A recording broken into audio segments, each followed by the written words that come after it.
Bonjour à tous, je suis Lucas Lambertini, cofondateur de starofservice.com, une plateforme de mise en relation entre particuliers et professionnels dans tous les domaines de service. Nous sommes excellents en référencement naturel, en SEO, on génère plus de 100 millions de visites par an. Et donc il était intéressant pour moi de vous faire une petite vidéo pour vous expliquer comment cartonner en référencement naturel, en SEO. Donc comment gagner en SEO et comment faire des millions de visites. Avant de rentrer dans le vif du sujet concernant la stratégie de référencement, je vais faire quelques petites suppositions.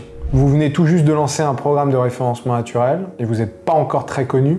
Vous ne savez pas grand-chose sur le référencement naturel. Vous êtes motivé pour vous lancer sur le référencement naturel parce que vous savez que c'est un canal qui peut être excellent. Vous essayez de vous classer dans Google. Vous êtes motivé pour faire en sorte que ce canal d'acquisition fonctionne. Tous les conseils donnés dans cette vidéo peuvent être appliqués à n'importe quel moteur de recherche, mais je ferai souvent référence à Google. Ce que je vais dire va plus s'adresser à des entreprises qui ne sont pas en B2B. Ça ne veut pas dire que les conseils ne sont pas utiles pour le B2B, mais il va falloir faire preuve d'un peu plus de créativité si vous êtes en B2B. Je vais m'appuyer sur mon expérience en matière de référencement naturel chez Star of Service. Le référencement naturel est notre point fort chez Star of Service. Mes associés et moi-même avons nailé le référencement naturel et on en a fait le canal numéro 1 chez Star of Service. Donc comment faire du référencement naturel un canal d'acquisition qui fonctionne? La stratégie est en fait simple. Créer de nombreuses pages web de valeur de manière évolutive et peu coûteuse. Voyons ça en détail. 1.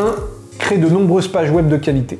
Le référencement consiste à créer des pages web, beaucoup de pages web, mais pas n'importe lesquelles. Le secret consiste à créer des pages qui soient aussi utiles aux moteurs de recherche qu'à vos utilisateurs. En fin de compte, le référencement naturel consiste à créer un produit pour le robot Google, en l'occurrence. Donnez-lui le contenu qu'il veut et faites en sorte qu'il puisse le consommer aussi facilement que possible. Point 2, rendez le contenu évolutif et bon marché. Les articles de blog, les modifications de la balise de titre et le bourrage de mots-clés ne sont pas évolutifs et nécessitent une tonne d'efforts manuels et de maintenance. Au lieu de cela, vous devez créer des pages de manière programmatique avec un contenu conforme aux attentes de Google. Un contenu engageant, ciblé et rapide. Pour faire ces choses, vous devez répondre à 3 questions. Quel type de page dois-je créer? Comment créer ces pages par le biais de la programmation? Quelles fonctionnalités dois-je créer sur chaque page pour que Google l'apprécie? On va aborder ces questions une à une. Donc quel type de page dois-je créer? Pour répondre à cette question, commencez par vous interroger.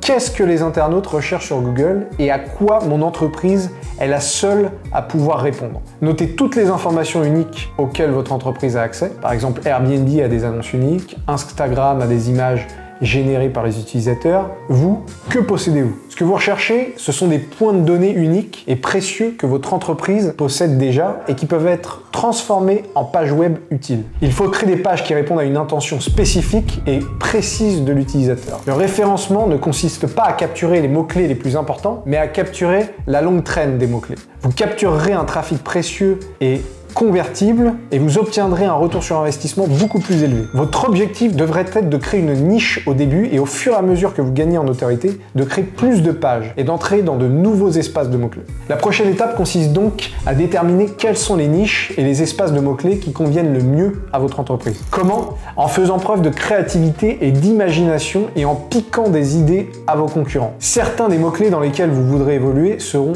évidents. Lorsque vous envisagez différents mots-clés, il est important d'examiner les volumes de recherche pour ces mots-clés. Il existe des outils que je recommande, Google Keyword Planner, SEMrush ou Ahref. Comment créer des pages de haute qualité de manière programmatique? Il existe une phrase souvent répétée et exacte dans les milieux du référencement naturel: Content is king. Le contenu est roi. En d'autres termes, plus le contenu est de qualité, plus le trafic est important. Le texte est le principal signal que Google utilise pour classer vos pages. Chaque page de votre site web est un élément de contenu et votre objectif est de produire autant d'éléments de contenu de haute qualité que possible. Le problème est que vous n'avez ni le temps, ni les ressources nécessaires pour rédiger des articles de blog détaillés et de longues histoires. Au lieu de cela, vous voudrez créer le contenu de manière programmatique, en utilisant les points de données que vous avez décrits dans l'exercice précédent. Puis, vous l'appliquerez aux mots-clés que vous ciblez. Utilisez des données internes et publiques pour remplir les blancs. Voici maintenant la partie la plus fun. À l'aide des points de données que vous avez notés à l'étape précédente, dessinez votre page web idéale. Créez une page contenant toutes les informations dont vous disposez pour le mot-clé que vous essayez de cibler. Si vous avez accès à du contenu généré par les utilisateurs, c'est le meilleur type de contenu à utiliser. Il s'agit d'un contenu naturel, riche en mots-clés, qui est utile à la fois à vos utilisateurs et à Google. Lorsque vous créez cette page, veillez à réfléchir à la manière dont ces pages s'adaptent à la qualité des données dont vous disposez. Étant donné que nous créons un modèle pour générer potentiellement des centaines ou des milliers de pages, voire des millions, vous devez réfléchir à l'aspect des pages dans le meilleur et le pire des scénarios. Vous devez vous assurer que vous pouvez maintenir un bon niveau de qualité sur vos pages les moins populaires. Si les pages ne répondent pas à vos exigences minimales de qualité, éliminez-les en empêchant Google d'y accéder, en ajoutant une balise noindex ou en la bloquant dans le fichier robot.txt. Quelle fonctionnalité dois-je créer sur chaque page pour que Google l'apprécie? Si le contenu est important pour le référencement, il existe également quelques astuces SEO importantes à garder à l'esprit lors de la conception de vos pages. Cette section sera plus prescriptive et tactique que les sections précédentes, mais présentera quelques principes fondamentaux de référencement qui vous aideront à éviter les erreurs de référencement les plus courantes. Les balises de titre. Vous devez toujours avoir une balise de titre pertinente et unique sur chaque page. Il s'agit littéralement de la balise SEO la plus importante que vous puissiez avoir. C'est aussi l'un des principaux leviers d'optimisation si vos pages ne sont pas performantes. Votre balise de titre sera généralement l'espace de mots-clés que vous avez conçu dans les exercices précédents. Liens internes. Il s'agit de loin de l'élément de référencement le plus négligé. Les liens internes sont des liens que vous avez sur votre page et qui pointent vers une autre page qui est toujours sur votre domaine.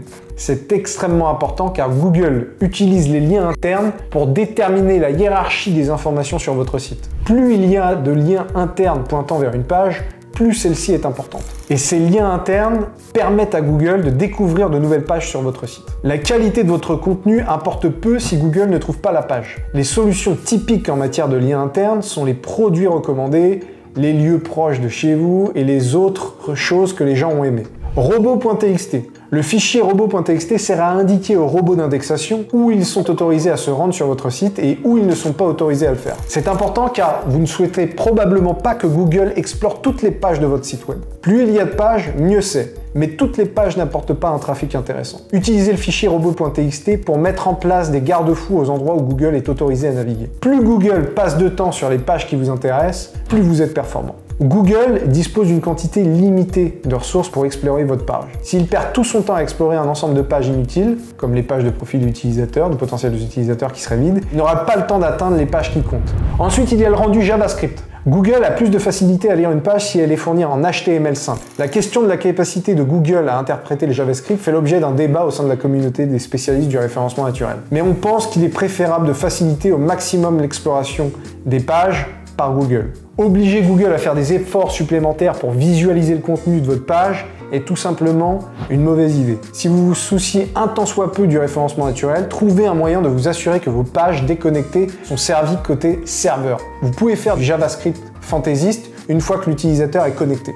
Ensuite, il y a le balisage schéma. Si vous vous êtes déjà demandé comment les résultats de recherche pouvaient parfois inclure des éléments fantaisistes sur les pages de résultats, tels que le nombre d'étoiles de votre produit, son inventaire ou le nombre d'avis, sachez que c'est grâce au balisage schéma. De nombreuses améliorations sont possibles. Je vous renvoie donc à la documentation officielle de Google. Il y a beaucoup de choses à prendre en compte lorsque l'on travaille sur le référencement, mais on a abordé tous les éléments essentiels les plus importants, ayant le plus d'impact et que vous pouvez mettre en place. Pour aller plus loin, faites vos propres recherches en commençant par la documentation de Google. Ne compliquez pas à l'excès votre stratégie de référencement naturel. Votre objectif devrait être de passer de 0 à 80%, ce qui est généralement plus que suffisant pour être compétitif dans votre domaine. Mettez vos pages en ligne, assurez-vous de cibler les bons mots-clés et mettez en place les principes fondamentaux du référencement naturel. Les balises title, les liens internes, le contenu de haute qualité. Ainsi, vous serez sur la bonne voie pour gagner la recherche organique. Quelques derniers rappels, créez des pages de niche et une fois que vous avez pris le pied, montez dans l'entonnoir. Le référencement consiste à créer un contenu de haute qualité à grande échelle.